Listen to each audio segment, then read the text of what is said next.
Hello guys, in this tutorial you will learn how you can activate slash commands in your notes using the Obsidian Notes application. So let us guide you through this. So let me navigate to this example note here within my workspace in Obsidian Notes.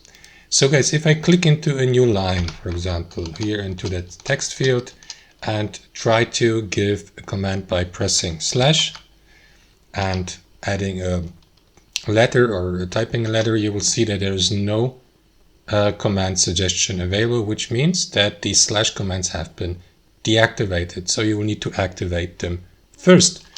To do that, navigate to your Obsidian Notes settings by clicking into that gear icon in the bottom left.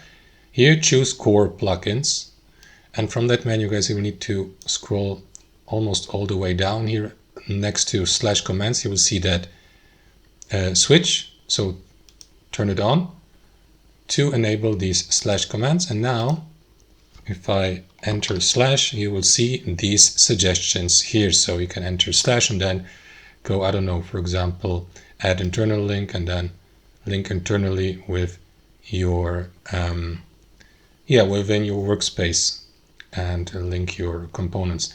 That's how it works, guys. Thanks for watching and I'll see you next time.